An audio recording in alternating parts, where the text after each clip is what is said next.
And a hello to everyone. Mike Martinego of SportMedBC here. We're so glad you could join us for the fourth SportMed Safety Webinar of 2014. Today we'll be talking about training the core. In all, we're doing a series of 8 webinars. We started in August and will continue into early 2015. So far we've looked at shoulder injuries and hydration, stretching. This evening, training the core. More webinars coming up on post-event recovery, nutrition, overuse injuries. The list goes on. Just before I throw it over to our Manager of Sports Safety and Event Services, Paul Dwyer, I want to mention if you have any questions or comments, any feedback, we'll try our best to answer to it throughout the webinar. There's a toolbar on the right-hand side of the screen that allows you to send questions and comments. If not during, myself and Paul will respond to those questions and comments after the webinar as well. This webinar will be posted online at sportmedbc.com and our YouTube channel, youtube.com/sportmedbc, so be sure to check us out if you happen to miss anything. For now, I'll pass it over to our Manager of Sports Safety and Event Services, Paul Dwyer, and Paul will take us through best practices training the core. Paul?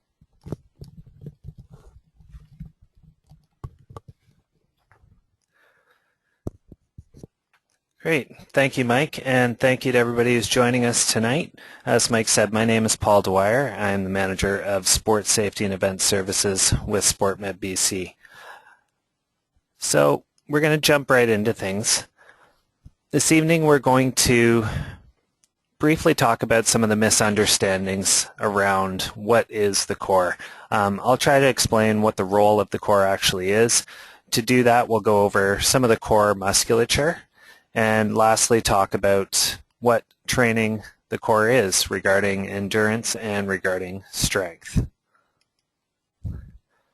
So in recent years there's been a lot more attention placed on the importance of core stability and core strength and core training. But with this and with all the literature that's out there, with all of the buzz in the healthcare industry surrounding training the core, there's been a lot of misunderstandings and a lot of myths surrounding what the core is really all about. So hopefully we'll clarify some of those myths.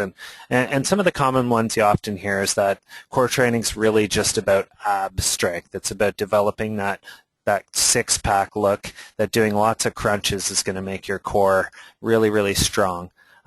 You see a lot of people thinking that stability balls are the answer for everything in terms of strengthening the core, and that the core is just about developing strength to prevent injury. So hopefully we'll go through a number of things tonight and clarify some of these myths.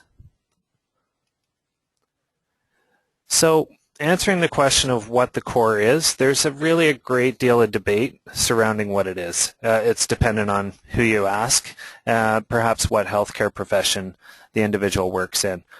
Each of these points that I've listed here are really valid in their own capacity and are widely referenced in the literature. So you speak to some people and they mention the core being all the muscles that travel between the rib cage and the pelvis, and in some disciplines even the pelvis muscles themselves, and even as far as including hip muscles and the glute muscles. In terms of what the core does, you'll hear about its capacity to transmit forces from our legs and our hips through our trunk and out through our arms. Often you'll hear about this interaction of stabilizing systems in the body to help maintain what we consider neutral spine segments, depending on which part of the spine it is. In terms of the muscles that are involved, people express that there's 29 pairs of muscles surrounding what's called the lumbopelvic and hip region that work to stabilize the spine and the pelvis during movement. So these muscles are said to require some endurance, require some strength, and to be able to fire at certain times in order to ensure that the spine is stable during movement and during force production. So it's the interaction of all of these muscles that help to stabilize the spine while it's in motion.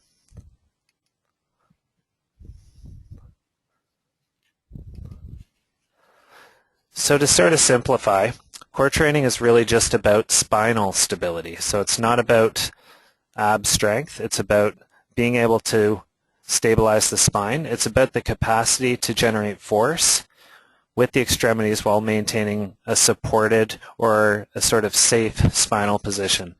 And lastly, it's about the contraction of core musculature that helps provide stability.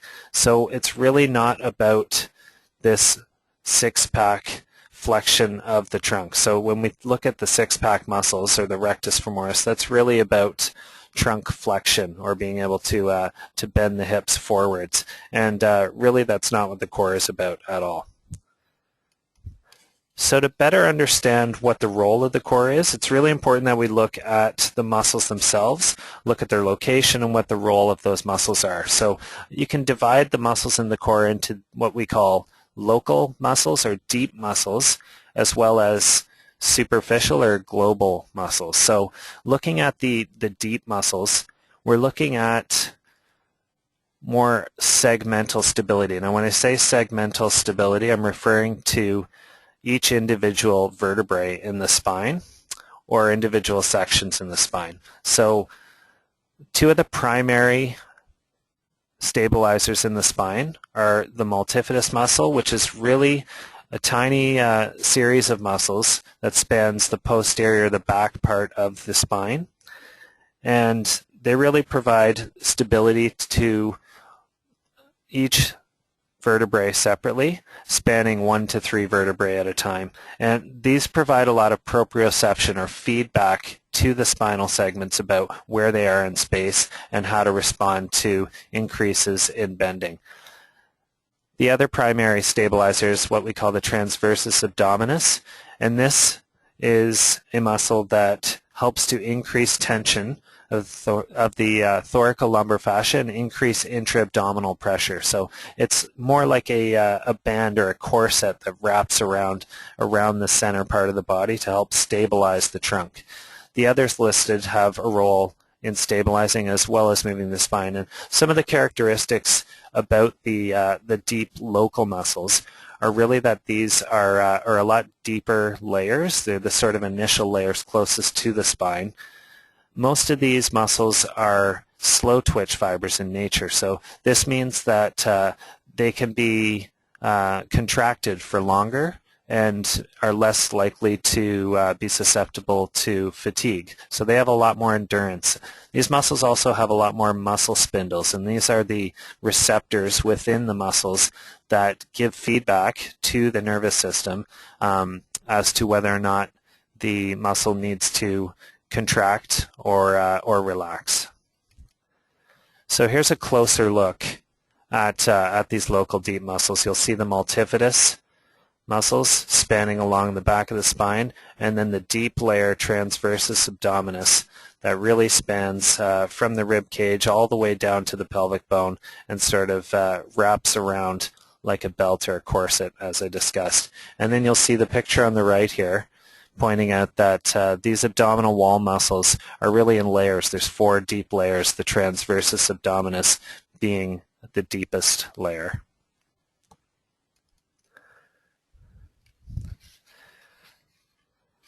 When looking at the global muscles or the superficial muscles, these muscles are able to provide both static and dynamic moving stability. So they're more often than not, their role as at least core muscles is to help limit movement rather than to promote it. So they have the ability to actually respond to intense moving forces to limit movement of the trunk as well as to move the trunk if needed.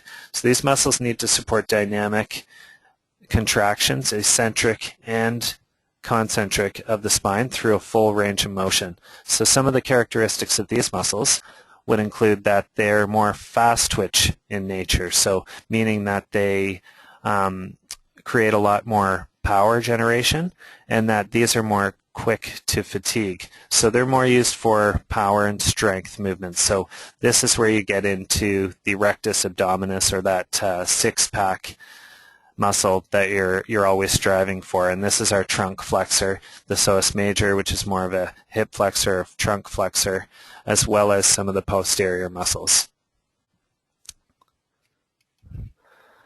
So in looking at spinal stability, it requires the cooperation of a number of systems. So we've already spoken to one of these systems. So a researcher, Punjabi, put forth a stability of the spine subsystem explanation.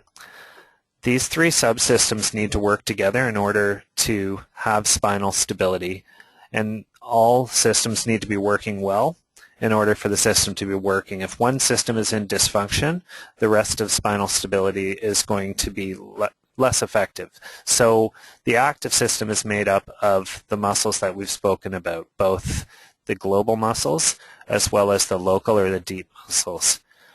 The passive system is really about the joints and the ligaments, the discs of the spine, the things that are not moving parts, but are meant to provide some stability in the spine.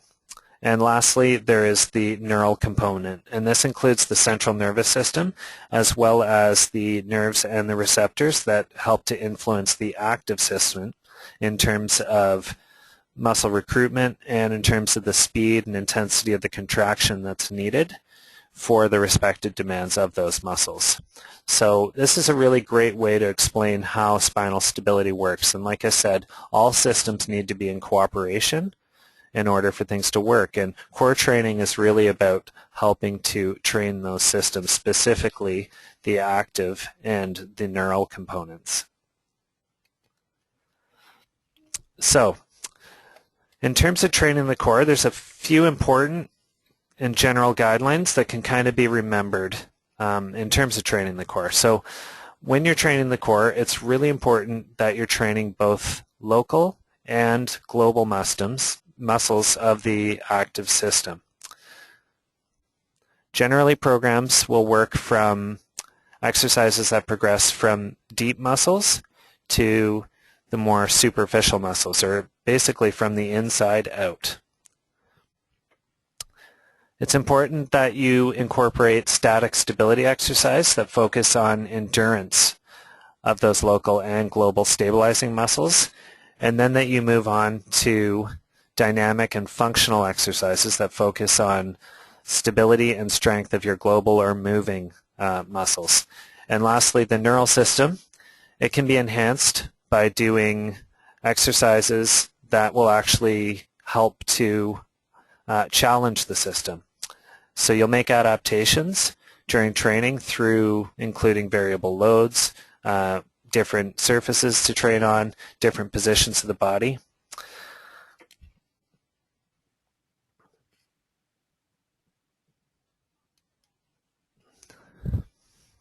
Okay, so looking at training for endurance, preventing injury to the spine during activity is really about building endurance and proper firing patterns of both the local and the global muscles.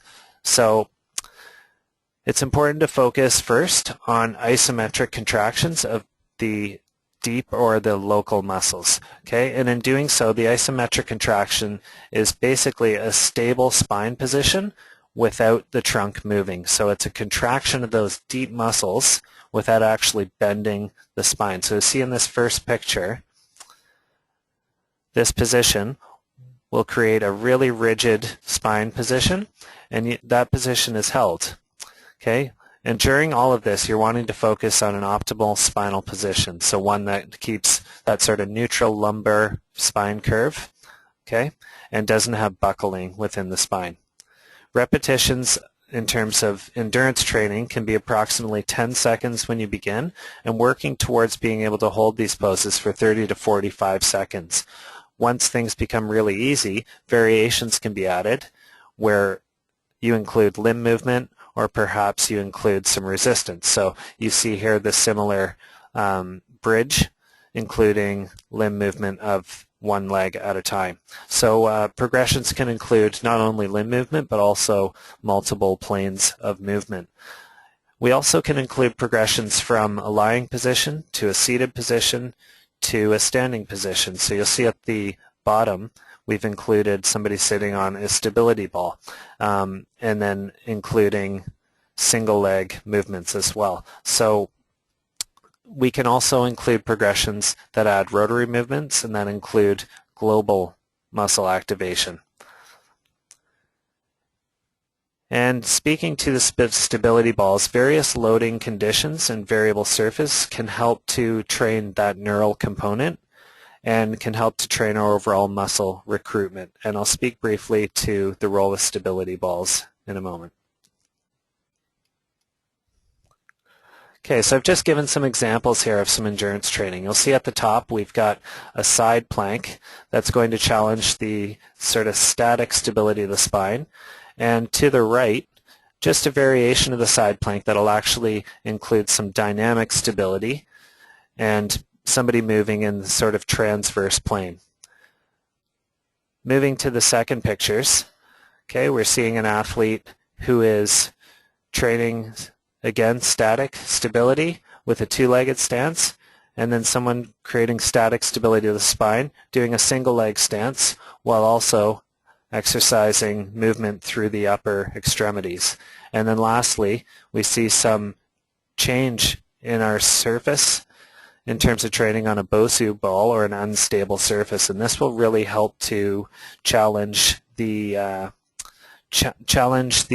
neural system as well as challenging the muscle system to adapt through variable challenges from an external input.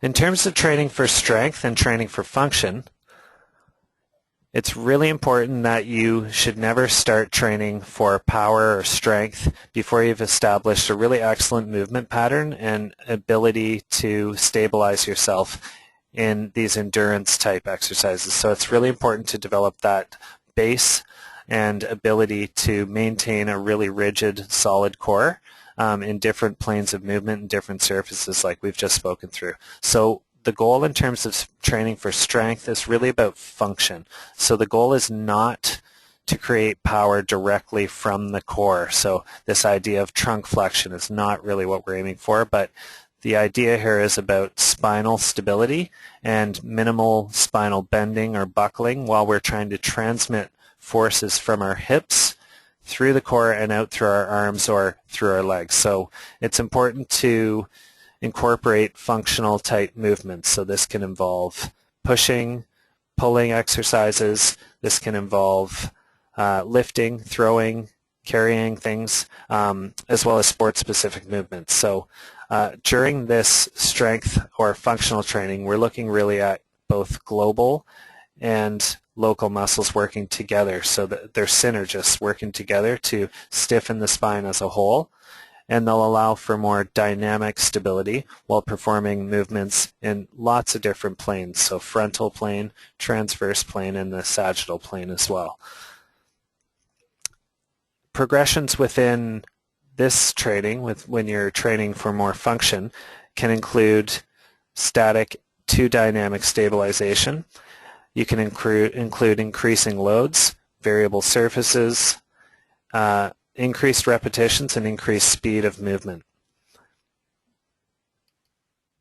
So we just given some examples here in terms of functional training. So you can see the individual on the upper left is training on a stability ball doing single arm bench press. So with the single arm press on a stability ball, the system is being challenged a lot in terms of more recruitment of the stabilizing muscles. So when you place the body on an unstable surface, studies show that the muscle recruitment or the activation of the deep and global muscles is greater. So training on uneven surfaces can be effective if you're looking to challenge the neural system and to activate more of the global and deep muscles. However, if your goal is to develop strength in the extremities, then you are much better off training on a stable surface like the individual on the right. So if your functional goal is to develop strength, then you should be training on a stable surface. As you put yourself onto an unstable surface, yes, you activate the core more, but you don't produce the same amount of force. your force output will actually decrease as you train on an unstable surface. So it's really about choosing what your goal is in the exercise. As we move down, we're looking at some med ball exercises. These are power exercises that look to do exactly what the core's goal is, to transmit force coming from the hips out through the extremities. So the first one, the athlete is throwing the ball directly down, so this is the trunk flexion. On the center picture, we're looking at the extensor mechanism of the back and the hips. So this athlete is throwing the ball up and over their head with powerful extension. And then lastly, we're looking at a rotational power movement. And the final picture at the bottom, the first two, we're looking at a stable spine with peripheral movement of the arms. And the last one, dynamic movements of both the spine as well as the limbs. So it's really about variation that's specific to your sport, always working towards more sport-specific from simple movements.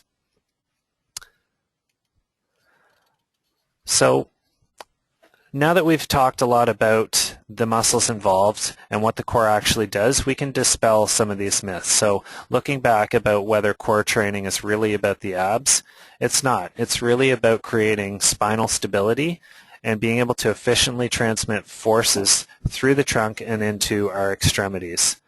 Okay? Does a strong core equal a strong looking six-pack? Well, the rectus femoris is a trunk flexor, and it's very rarely ever used for forceful flexion in sport. It's really better utilized to limit movement rather than promote it. So it's able to respond to intense movement and actually work as a bit of a braking mechanism to hold the spine and the trunk in a stable position. In questioning whether crunches and sit-ups are the most important exercise, it's really about requiring stability. So we don't want to promote a lot of trunk movement. We want to be able to minimize movement and then train the trunk to move in multiple planes for functional activity. Speaking to stability balls and whether they're the answer to training, stability balls definitely, they can increase core muscle activity, but they do limit force production of the extremities. So they're great at training our central nervous system and the receptors associated with our muscle system, and they're great for training the muscle system for all those variable inputs that you have during sport. So is the core really about just abdominal muscles? Absolutely not. The core also includes spinal muscles, and in some disciplines can include those pelvic floor muscles, hip muscles, and glute muscles as well. And lastly, is core strength really what prevents injury? Really, the only way to prevent injury is about endurance. So endurance is really what helps us prevent injury, but it's important to know that we have to train all those subsystems, both the active, and which includes the muscle and the neural system, as well as make sure that we have stability in terms of our passive system, so within the joints themselves and the ligaments. So to leave things off, a few points to remember is that core training is just about maintaining spinal stability. You should always aim for maintaining optimal spinal position and posture during your exercises. It's really important if you're planning on incorporating core training that you consult a professional to help guide your program so that you know if you have that base of local stabilization. And always work from local to global stability, and then work towards increasing dynamic movements for function. I want to thank everybody for joining me tonight for training the core. As you know, my name is Paul Dwyer, the Manager of Sports Safety and Event Services with SportMedBC. If you have any questions, please don't hesitate to contact me at any time. And I will pass you back to Mike.